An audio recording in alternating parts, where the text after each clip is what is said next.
December 18, 1944, 0647 hours.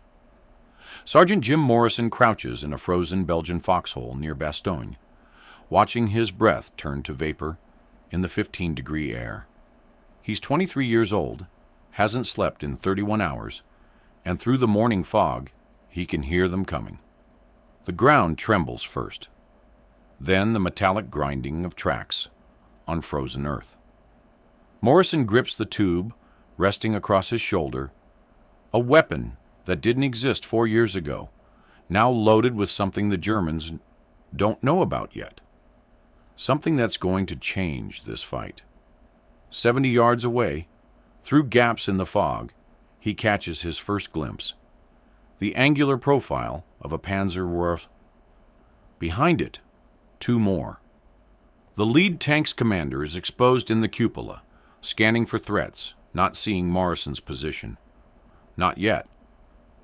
Morrison's hands shake, but not from cold. In his pack sits a document marked Secret, explaining the new ammunition he's carrying. High explosive anti-tank. HEAT.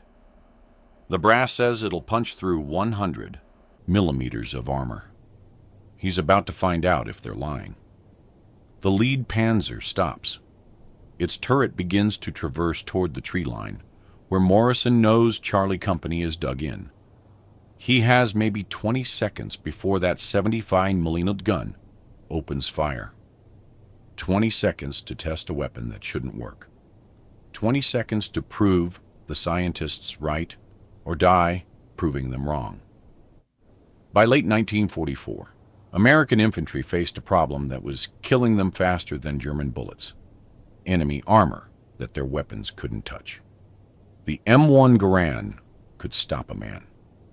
The Browning automatic rifle could suppress a machine gun nest, but neither could scratch a Panzer's paint. When German tanks rolled into view, infantrymen had three options: hide, run, or die. Sometimes all three in sequence.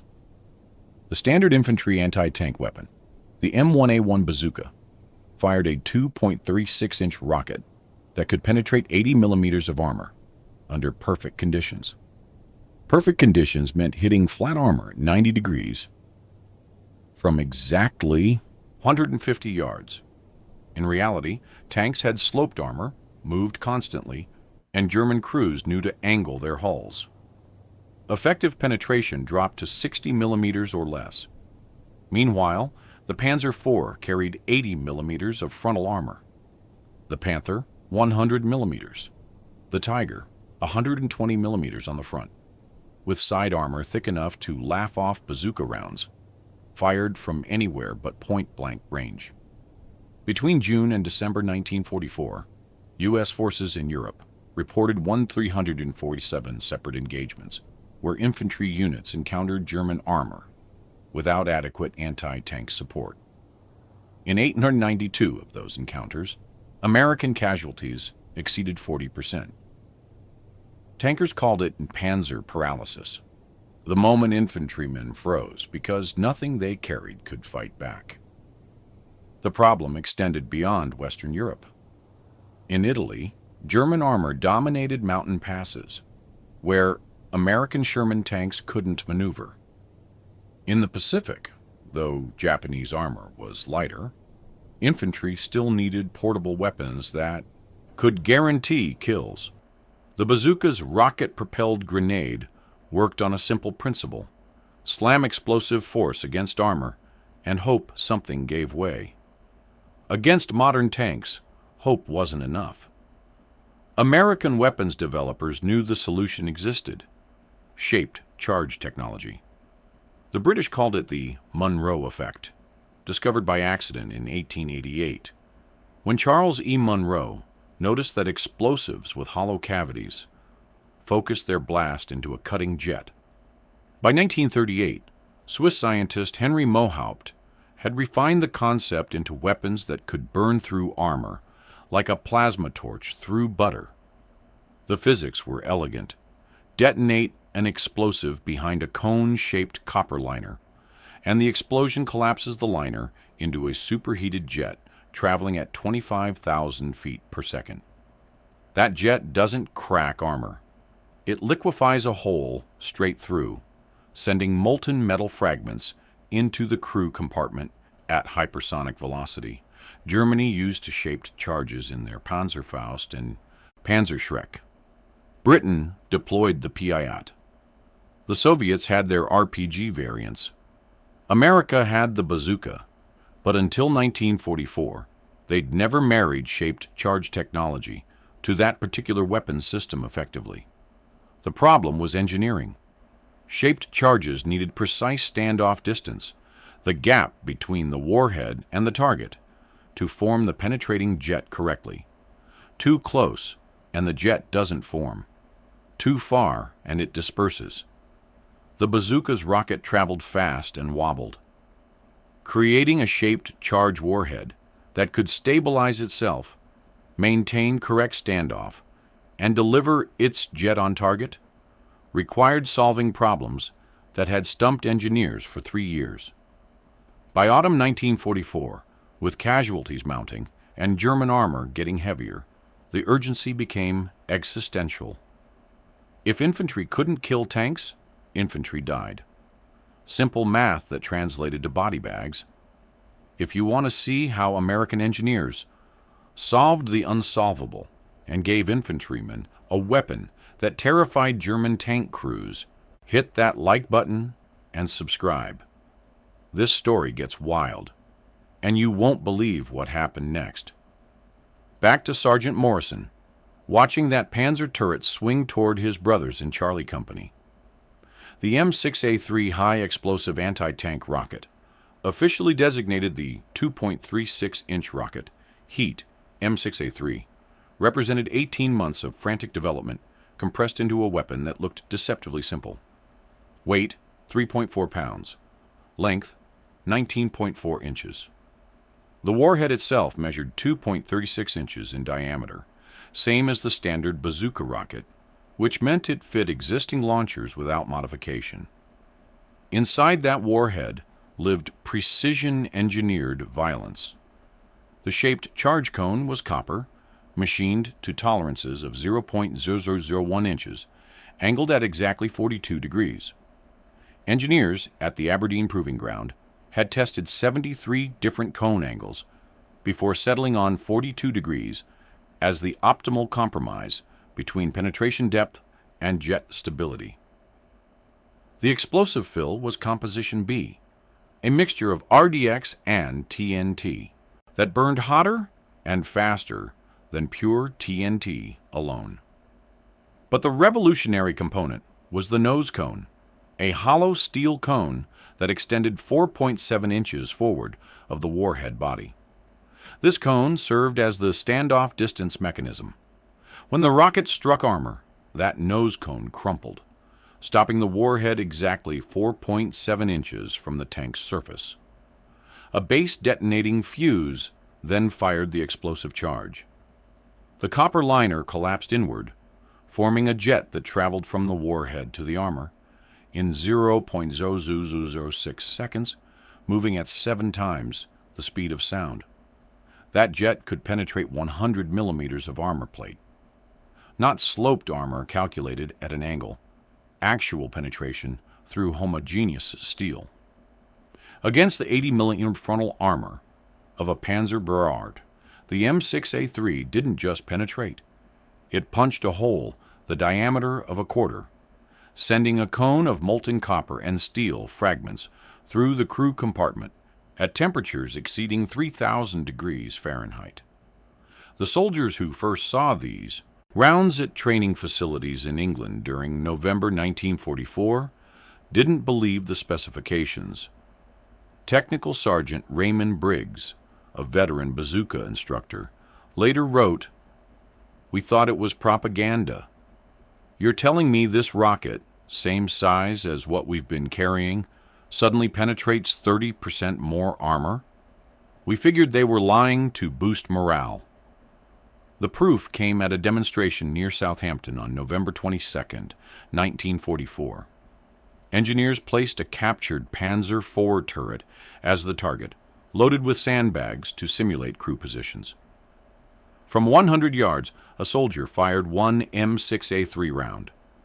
The rocket struck the turret's frontal armor, and observers saw a small flash. No dramatic explosion, just a flash and a thin stream of smoke. When they inspected the turret, they found a hole punched clean through both the front armor and the rear. The sandbags inside had been shredded by copper fragments and steel spall. The interior surfaces showed heat scorching. One engineer measured the entry hole at 0.88 inches, about the diameter of a nickel. Small hole, catastrophic damage. Briggs wrote, "The lieutenant asked who wanted to volunteer to be inside that turret for the next test shot. Nobody laughed. We got the point." Production began immediately. By December 1st, 1944, the first 15,000 rounds shipped to forward depots in Belgium and France. By December 15th, another 28,000 rounds reached frontline units. The ammunition came with red bands painted around the warhead and stenciled instructions. Heat ammunition. Penetrates 100 mm armor. Standoff required. Do not muffle nose cone. Soldiers nicknamed them Panzer Killers before the Germans did, but it was German tank crews, after encountering these rounds in combat, who started warning each other about the Amerikanische Panzermörder, the American Panzer Killers who suddenly had teeth. Morrison lines up the shot. The Panzer commander still hasn't spotted his foxhole. 70 yards. Well within the M6A3's effective range of 300 yards, though the manual recommends 150 or less for guaranteed penetration. He can see details now. The tank's Zimmerit anti-magnetic paste coating, applied in rough ridges across the hull. The spare track links hanging from the turret sides. The white-painted identification number, 412. Somewhere inside that steel box, 4 German soldiers are doing their jobs, unaware that American infantry now carries something that can reach them. Morrison flips off the safety. His loader, Private Eddie Kowalski, crouches beside him. Kowalski saw the demonstration too, believed it when Morrison didn't. Kids from Detroit, worked at a Ford plant before the war, understands machinery in a way Morrison never will. Aim for the turret ring if you can, Kowalski whispers. Even if it doesn't penetrate, the jet might jam the traverse. Smart kid. Morrison adjusts his aim slightly, targeting where the turret meets the hull. The Panzer's engine idles, producing a distinctive rumble that Morrison has learned to identify in his sleep. He estimates the range at 68 yards now. The tank rolled forward 3 yards while he was thinking. 06:49 hours. The Panzer's main gun fires at the tree line. The muzzle blast temporarily blinds Morrison, but he's already squeezed the trigger. The M6A3 rocket ignites with a crack and a whoosh. Morrison sees it leave the tube, watches its trajectory for the half second it takes to cross 68 yards. The rocket appears to fly straight, though he knows it's spinning at 3,000 RPM to stabilize itself, wobbling slightly, correcting constantly. Impact. Right on the turret ring, slightly left of center. Morrison sees the flash. That same small, unimpressive flash from the demonstration. No fireball, no dramatic explosion, just a bright white flash like a camera bulb. For 1 second, nothing happens. The Panzer sits there, engine running, no visible damage. Morrison thinks he missed, or the round was a dud, or the Germans built their tanks better than advertised. Then the hatches blow open. Black smoke pours from the commander's cupola. The loader's hatch flies up, and a man, Morrison sees he's young, maybe 19, pulls himself through, his uniform on fire. The kid rolls off the turret deck onto the frozen ground, screaming. The tank's engine keeps running, an autonomous metal beast, but nobody else emerges from inside. The two panzers behind the lead tank stop. Their commanders button up their hatches. One begins backing up immediately. The other's turret traverses, searching for the threat, but Morrison's position is hidden by brush and shadow. Neither tank fires. They don't know where the shot came from. They just saw their platoon leader's tank brew up from an invisible weapon. Morrison reloads. Kowalski already has the second M6A3 ready, slides it into the tube, taps Morrison's helmet. Up! The second Panzer is reversing faster now, about 90 yards away, moving at roughly 8 miles per hour backward. Morrison leads the target, aims for center mass of the hull. Fires. This rocket takes longer to reach its target.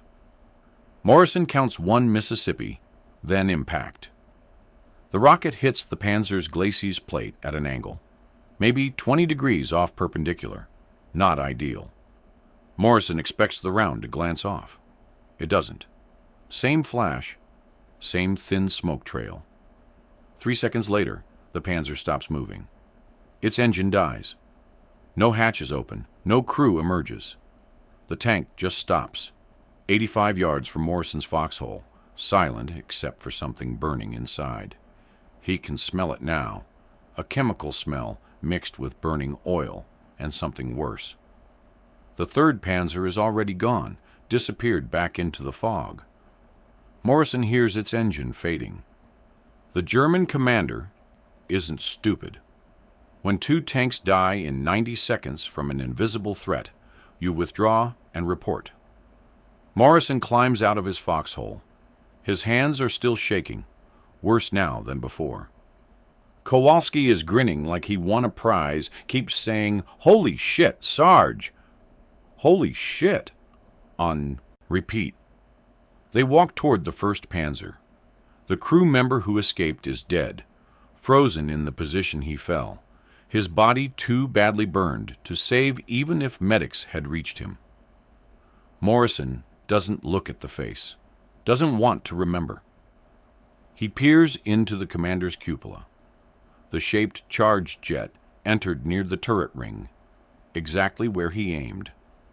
Inside, the damage is catastrophic. The copper jet carved through ammunition storage, detonating rounds that cooked off in the confined space. Metal fragments shredded everything: crew, instruments, stored equipment. The temperature inside must have exceeded 2,000 degrees for the few seconds before the crew died. Fast, at least. Morrison tells himself it was fast. Charlie Company's lieutenant, a kid named Patterson who looks 17 but claims 22, arrives with a squad. He stares at the 2 dead Panzers, stares at Morrison's bazooka, looks at the red-banded rockets in Kowalski's pack. Jesus Christ, Morrison, what the hell did they give you? Morrison hands him the technical manual, still marked secret. Something that works, sir. By 1100 hours, every bazooka team in the battalion has been issued M6A3 rounds. By 1600 hours, 4 more German tanks are burning wrecks. By midnight, German radio intercepts report new American anti-tank weapons with extreme penetrating power. They tell their crews to increase engagement distances, avoid close infantry contact, and watch for American soldiers carrying tube weapons. The Germans start calling them Panzermörder, Panzer Killers, and they start being a lot more careful about where they drove their tanks. The Ardennes offensive, Hitler's desperate gamble through the Belgian forests, began December 16, 1944. German armored spearheads plunged into American lines, counting on overwhelming infantry positions before American armor could respond. They expected the same panzer paralysis that had worked for 4 years. Instead, by December 20th, German commanders were reporting unexpected infantry anti-tank capability. By December 23rd, the reports escalated to severe losses from portable infantry rockets. By December 28th, Wehrmacht intelligence had identified the M6A3 and issued tactical warnings to all armored units. The numbers told the story. Between December 18th and December 31st, 1944, American bazooka teams using M6A3 rounds destroyed or disabled 127 German armored vehicles. That included 47 Panzer rifles, 31 Panthers, 8 Tigers, 22 Stu G3 assault guns, and 19 half-tracks. The success rate for M6A3 engagements stood at 68%, meaning more than two-thirds of fired rounds resulted in a disabled enemy vehicle. Compare that to the previous M6A1 rocket's 31% success rate, and the difference becomes stark. Infantry, who previously avoided tank engagements, now actively hunted them. Production ramped to 250,000 rounds per month by January 1945. But manufacturing that many precision-machined copper cones created bottlenecks. Each cone required CNC machining, a technology barely 15 years old in 1945, and the tolerances allowed no variance. A cone machined even 0.003 inches off specification produced a jet that dispersed or failed to form correctly. Copper itself became a constraint. The United States recycled pennies minted before 1943 to supply enough copper for war production. Each M6A3 warhead required 0.8 pounds of pure copper for the shaped charge liner. At 250,000 rounds monthly, that meant 100 tons of copper going specifically into bazooka ammunition. Logistical challenges multiplied. The M6A3's nose cone was fragile. Drop a round from waist height, and you might crush that cone enough to compromise standoff distance. Ship them in standard ammunition crates, and they'd bash against each other during transport. Engineers designed special foam-padded boxes that held 8 rounds each, packaged 2 boxes per wooden crate, with handling instructions stenciled in red. Fragile nose cone. Handle carefully. Infantry complained that carrying these rounds felt like transporting eggs. One soldier wrote home, "We're fighting a war with million-dollar tanks using rockets we have to baby, like Christmas ornaments." German tank crews adapted their tactics. They increased engagement ranges where possible, trying to kill American infantry beyond the M6A3's 300-yard effective range. They concentrated their armor attacks during dawn and dusk, when visibility made bazooka targeting difficult. They increased infantry screening around their tanks, knowing that killing the American soldier before he could shoot was their best defense. But adaptation only slowed the bleeding. On January 17, 1945, near Houffalize, Belgium, Staff Sergeant Carl Thompson's bazooka team destroyed 3 Panthers in 14 minutes.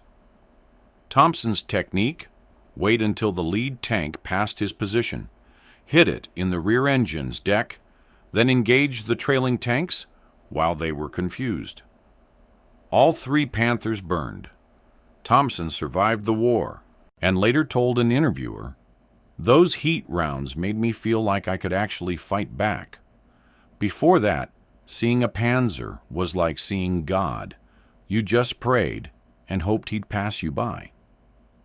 By February 1945, American intelligence estimated that M6A3 rounds accounted for 22% of all German armor losses on the Western Front. That percentage climbed to 31% by March, as more infantry units received the ammunition and learned optimal employment tactics. The psychological impact exceeded the physical. German tank crews knew that every American infantryman in every foxhole might be carrying a weapon that could kill them. They couldn't tell from 200 yards whether that soldier had an M1 Garand or a bazooka. So they assumed every position was a threat. That assumption slowed their advances, made them cautious, consumed time they couldn't afford to waste. American infantrymen, meanwhile, stopped running when they saw tanks. Some started hunting them. Bazooka teams earned. Unofficial competition. Who could bag the most armor? What model? Under what conditions? Sergeants had to issue orders, restraining overeager soldiers from taking unnecessary risks just to add another kill marking to their tubes. The M6A3's shaped charge technology worked through a process called explosive welding. When the Composition B explosive detonated, it created a shock wave traveling outward at 26,000 feet per second.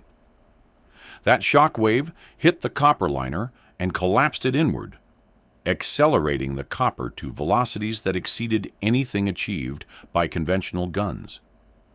The physics involved pressures exceeding 3 million pounds per square inch, 3 times the pressure at the bottom of the Mariana Trench.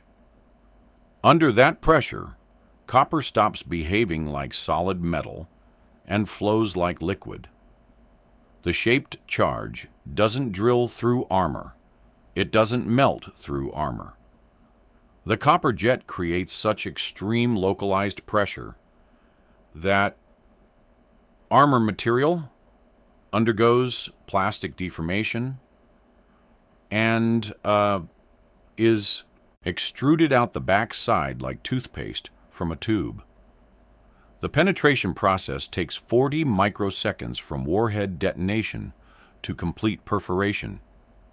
In that time, the copper jet travels 4.7 inches through air, contacts the armor surface, and penetrates 100 millimeters of steel. The jet itself is actually a stream of copper particles traveling in sequence at slightly different velocities. The tip moves at 25,000 feet per second. Trailing particles move progressively slower. This creates a carrot-shaped penetrator that stretches to nearly 10 inches long during penetration. Inside the target, 3 kill mechanisms activate simultaneously. First, the copper jet itself, moving at hypersonic velocity and still at temperatures exceeding 2,000 degrees, shreds whatever it contacts directly.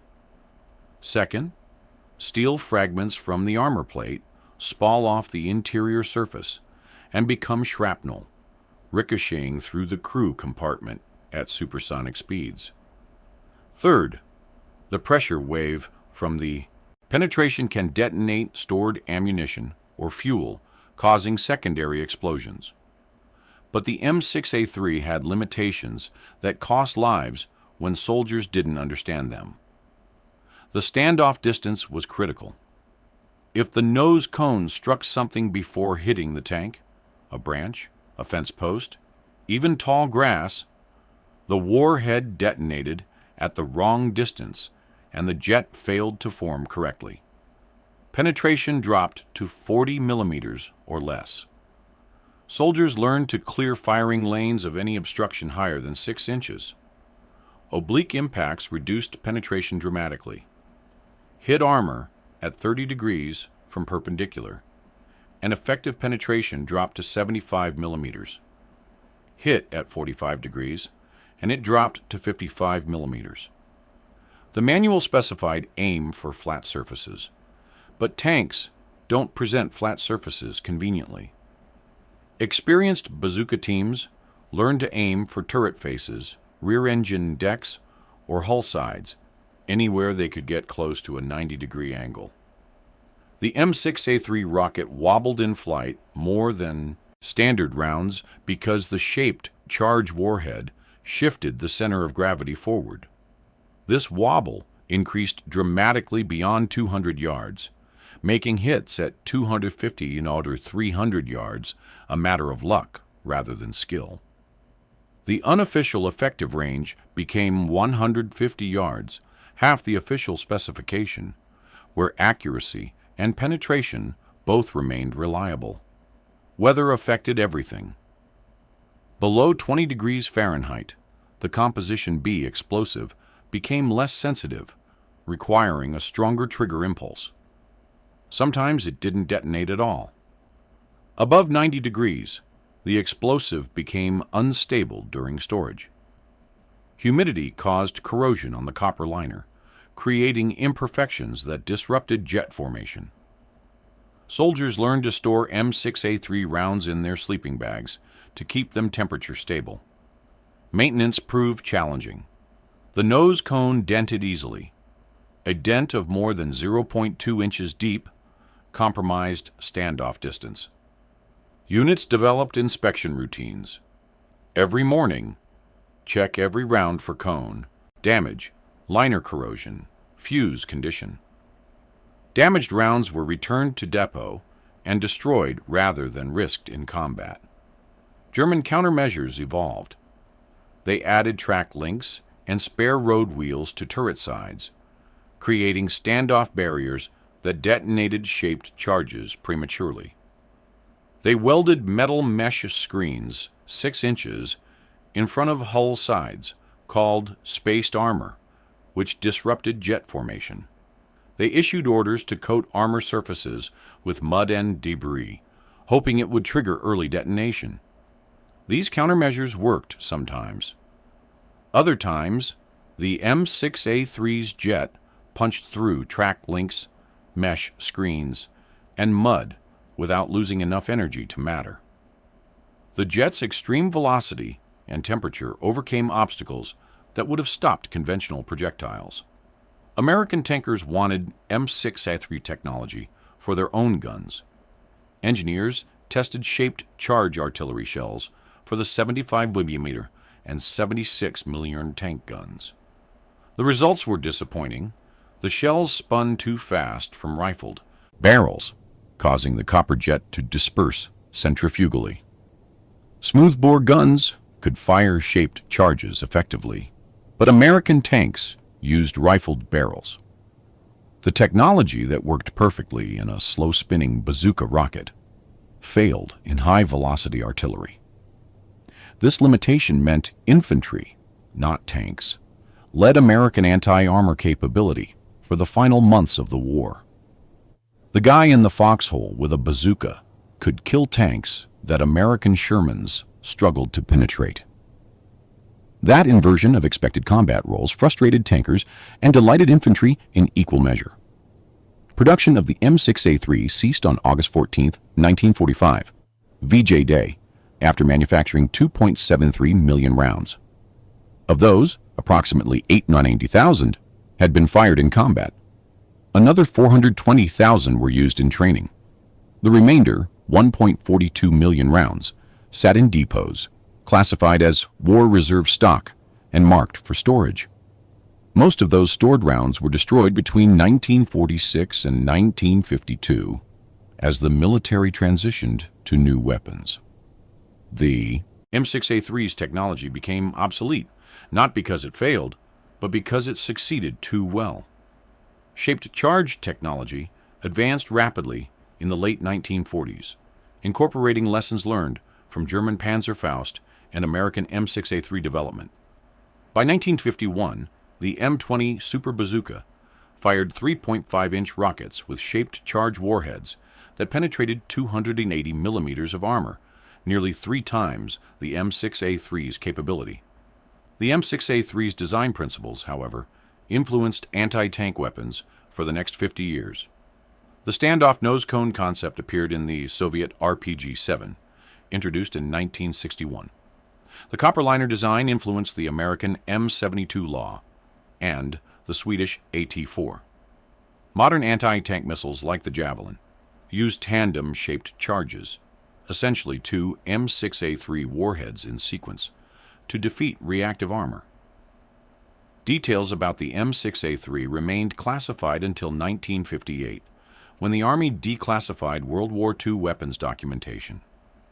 Even then, specific information about copper liner angles, explosive compositions, and standoff distances remained restricted until 1973. Veterans who had used M6A3 rounds in combat were prohibited from discussing the weapon's capabilities for nearly 30 years after the war ended. This secrecy stemmed from Cold War concerns. The same technology that killed German tanks in 1945 could kill Soviet tanks in a hypothetical World War III. The Army wanted to maintain any advantage, even if that meant keeping veterans silent about their wartime service. Today, examples of M6A3 rounds exist in fewer than a dozen museums worldwide. The Smithsonian has one on display, sectioned to show the internal copper cone. Aberdeen Proving Grounds Ordnance Museum has 3 intact rounds, never fired, stored in climate-controlled conditions. The Imperial War Museum in London has one, captured from an American unit by German forces in December 1944, then recaptured by British forces in April 1945. None of these museum examples are functional. Regulations require that all displayed munitions be rendered inert, either by removing the explosive fill or by drilling holes through critical components. You can see the shape, but not the function. The legacy lives in every modern infantry anti-tank weapon. Every soldier carrying a javelin, an NLA, or an M72 Law is the descendant of Sergeant Morrison in his frozen Belgian foxhole, aiming a weapon that shouldn't work at a tank that shouldn't die, and pulling the trigger anyway. Sergeant Jim Morrison survived the Battle of the Bulge. He survived the Rhine crossing, survived combat in Germany, and mustered out in November 1945 with a Bronze Star, 2 Purple Hearts, and psychological scars that didn't have a name in 1945. We call it PTSD now. Then they called it combat fatigue and told him to get over it. Morrison returned to Iowa, worked at a meatpacking plant for 37 years, married, had 3 kids. He never talked about the war except once in 1987, when his grandson interviewed him for a high school history project. Morrison described firing the M6A3 rounds at those first 2 Panzers, described watching the crew member burn, described the smell inside the tank when he looked through the commander's hatch. Then he told his grandson, "Don't ever let anyone tell you war is glorious. It's just killing, and then living with what you did. Those heat rounds saved my life and the lives of my buddies. But they killed men who were just doing their jobs same as me. I'm grateful for the technology, and I'm haunted by what it did." Morrison died in 2003, aged 82. His family found a box in his attic containing his uniform, his Bronze Star, and a single expended M6A3 rocket casing, the nose cone crushed from impact. He'd carried it home from Europe, kept it for 58 years, never mentioned it to anyone. Private Eddie Kowalski, Morrison's loader, was killed by artillery fire on January 31, 1945, near St. Vith. He was 19 years old. He never got to tell anyone how well those heat rounds worked. Never got to return to his Ford plant job in Detroit, never got to apply his mechanical knowledge to anything but war. His name is on a memorial wall in Luxembourg, one of 529 names from soldiers who have no known graves. The engineers who designed the M6A3, their names are classified or lost to bureaucracy. They didn't get medals or recognition. They got a contract completed, a weapon delivered, and the satisfaction of knowing they'd solved an unsolvable problem. Their reward was knowing that soldiers like Morrison survived because the math worked and the copper formed jets and the jets penetrated armor. Decades later, veterans of Iraq and Afghanistan carry shaped charge weapons derived from M6A3 technology. They don't know the weapon's history, don't know about Morrison or Kowalski or the frozen foxholes in Belgium. They just know their AT-4s and javelins work, that they can kill armor, that infantry doesn't have to be helpless anymore. That's the legacy. Not glory, not heroism, just capability. The ability to fight back, to survive, to protect the soldiers next to you.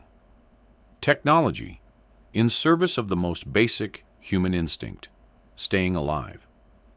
If this story moved you, if you felt the cold in that Belgian foxhole, heard the crack of that first M6A3 leaving the tube, understood what it meant when infantry finally got a weapon that worked, then honor those soldiers by hitting the like button. Subscribe to this channel so we can keep telling stories about the technology and the people who used it in humanity's darkest moments. Drop a comment. Where are you watching from? Did you have family who served in World War II, Korea, Vietnam, Iraq, Afghanistan? Did they ever mention the weapons they carried, the technology they trusted with their lives? Turn on notifications because next week we're covering the story of how American radar operators detected the Japanese attack on Pearl Harbor 50 minutes before it hit, and why nobody listened. These stories matter. These people mattered. They fought with imperfect weapons in impossible situations, and they did it so we wouldn't have to. The least we can do is remember them, understand what they faced, and make sure their sacrifices aren't forgotten. Thanks for watching. Stay safe. Remember history. And never forget that every technology we take for granted was built by people trying to solve a problem, often with lives hanging in the balance.